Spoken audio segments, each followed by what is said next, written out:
आप देख रहे हैं, मैं आपके साथ सागर मिश्रा। आपको याद होगा जब चुनाव का वक्त होता है तो कैसे नेता आपके दरवाजे पर दस्तक देते हैं, वोट की अपील करते हैं, कहते हैं कि आपका वोट बहुत कीमती है और हमको जरूर आप चुनिए। लेकिन अगर वही नेता चुनाव जीतने के बाद इस भयंकर महामारी के दौर में, कोरोना काल में, तमाम समस्याओं के बीच अगर आपको छोड़कर कहीं खुद ही छिप जाए तो फिर आप क्या सोचेंगे उस नेता के बारे में? ऐसा कोई एक नेता नहीं है, बल्कि देश में तमाम ऐसे विधायक, सांसद, जनप्रतिनिधि हैं जिनको आपने चुना था अपने शहर के, अपने गांव के विकास के लिए और कुछ बेहतर करने के लिए। वो नेता नदारद दिखाई दिए। उन्नाव में भी कुछ ऐसी तस्वीर देखी गई जहां पर विधायक जी तो गायब रहे पूरे कोरोना काल के दौरान, लेकिन जब वो जनता के बीच पहुंचे तो जनता ने उनका जोरदार स्वागत किया। स्वागत आप सोचिए कैसा किया होगा जनता ने, क्योंकि वो जनता के बीच तो दिखाई नहीं दिए। जनता ने जमकर उनकी आलोचना की है। रिपोर्ट में आप देखिए। आपको बता दें, विधायक जी की इतनी मेहमान नवाजी इसलिए हो रही है क्योंकि विधायक जी कोरोना महामारी के वक्त क्षेत्र से गायब था, जिसके बाद जब विधायक जी सफेपुर गांव पहुंचे तो ग्रामीणों ने विधायक जी का इस तरह से स्वागत किया जो देखने लायक है। अरे कौन नहीं आया? अभी परसों में आए लोग कहाँ थे? परसों में बैठ कर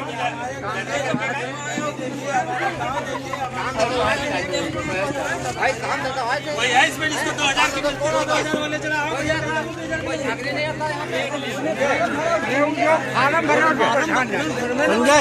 बैठो बैठो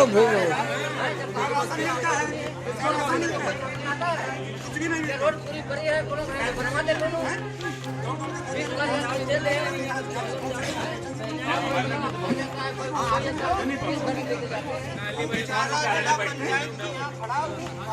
पूरा पूरे हाथ साफ करो। हमारे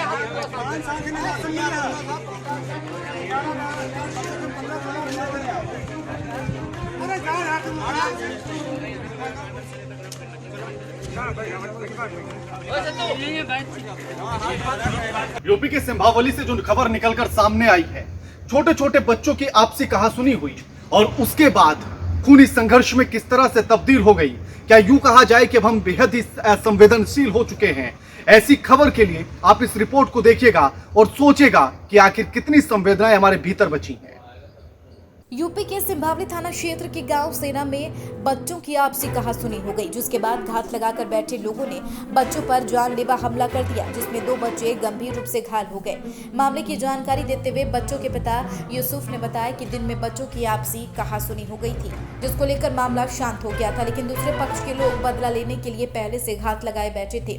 खेत से काम कर लौट रहे दोनों बच्चों पर चाकू से प्रहार करते हुए जानलेवा हमला कर दिया, जिसके चलते दोनों घायलों को लेकर पीड़ित परिजन प्राथमिक स्वास्थ्य केंद्र ले जाया गया, जहां थाना प्रभारी राजीव बालियान का कहना है कि पीड़ित पक्ष की तहरीर के आधार पर मामले की जांच कर उचित कार्रवाई की जाएगी।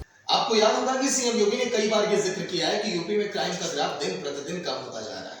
ये दावे उनकी कागजी आंकड़ों के हैं। धरातल पर हकीकत अगर जाकर देखते माननीय सीएम योगी, उनकी प्रशासन अगर मुस्तैद रहती तो शायद आज के दिन ना तो हम आपको ये खबर पढ़कर बताते, ना तो कवरेज 18 आपको रिपोर्ट दिखाता, क्योंकि अब गुंडों में खाकी का भी खौफ नहीं है। अपराधियों के हौसले इतने बुलंद हैं कि आम जनता तो उनके आगे नतमस्तक है, लेकिन खाकी भी अब पूरी तरह से लाचार और बेबस दिखाई देती है। रिपोर्ट आप देखिए।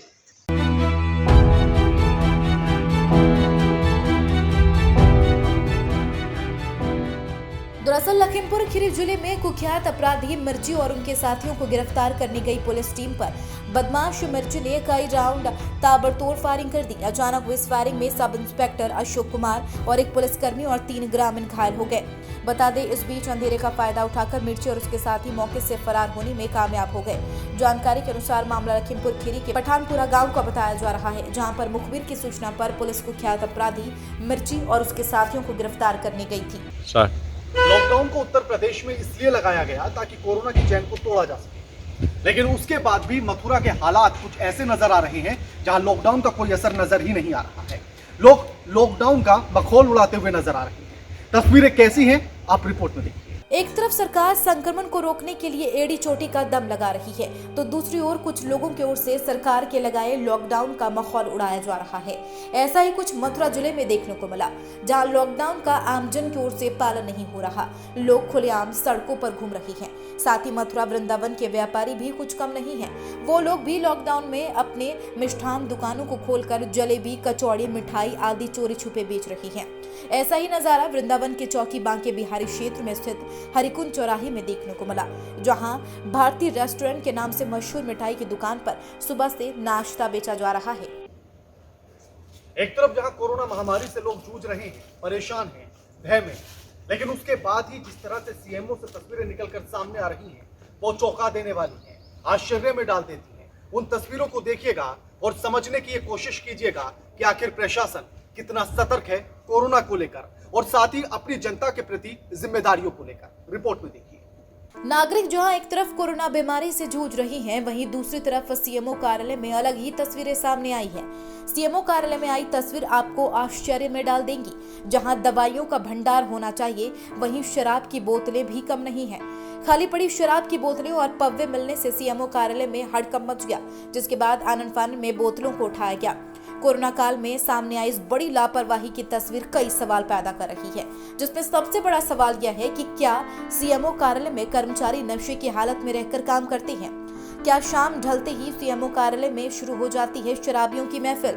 सीएमओ कार्यालय में तैनात चौकीदार राजीव से जब बात की गई तो सफाई कर्मी राजीव ने बताया कि बड़े बाबू के द्वारा हमको निर्देशित किया गया था कि बोतलों को यहाँ से हटा दिया जाए।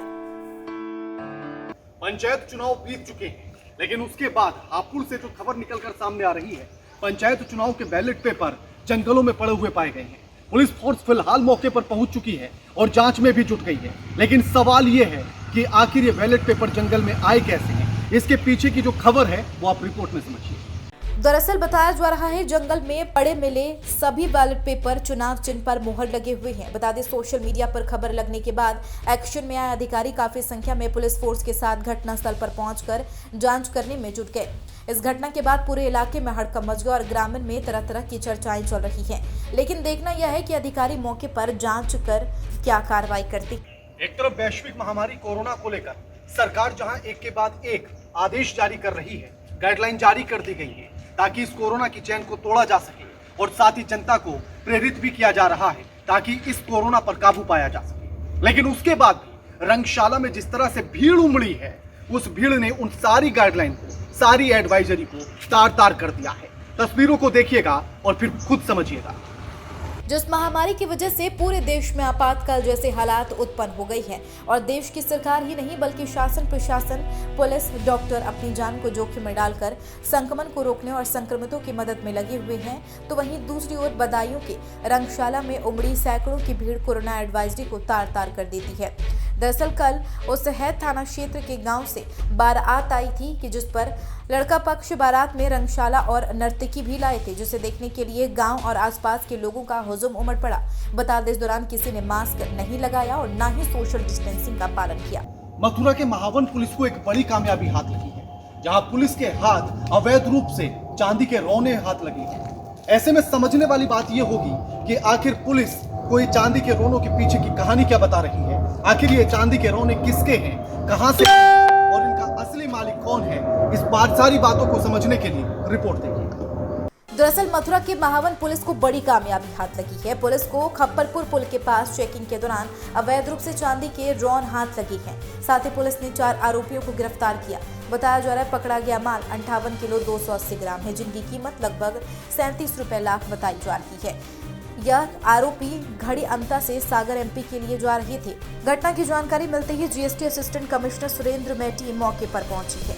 हिंदुस्तान में रहते हैं जहाँ की सभ्यता और संस्कार ये कहते हैं कि यहाँ छोटी बच्चियों में देवी के रूप को देखा जाता है, लक्ष्मी को देखा जाता है, दुर्गा को देखा जाता है। लेकिन उसके बाद मथुरा से जो तस्वीर निकलकर सामने आई है, मथुरा के गोवर्धन से, जहाँ एक 7 साल की बच्ची के साथ दुष्कर्म किया गया है, किस तरह से हैवानियत उस बच्ची के साथ की गई है वो आप रिपोर्ट में देखिएगा।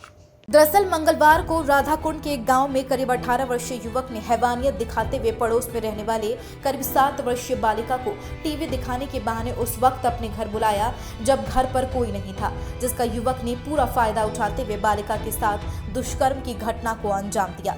जैसे ही घटना की जानकारी लोगों को मिली तो आरोपी युवक फरार हो गया। बता दें, बालिका के परिजनों को घटना की जानकारी तब हुई जब बालिका रोती हुई घर पहुंची और शरीर से रक्त निकलता देख परिजनों के पैरों तले जमीन खिसक गई, जिसके बाद परिजनों ने आरोपी के खिलाफ लिखित तहरीर देकर न्याय दिलाने की गुहार लगाई।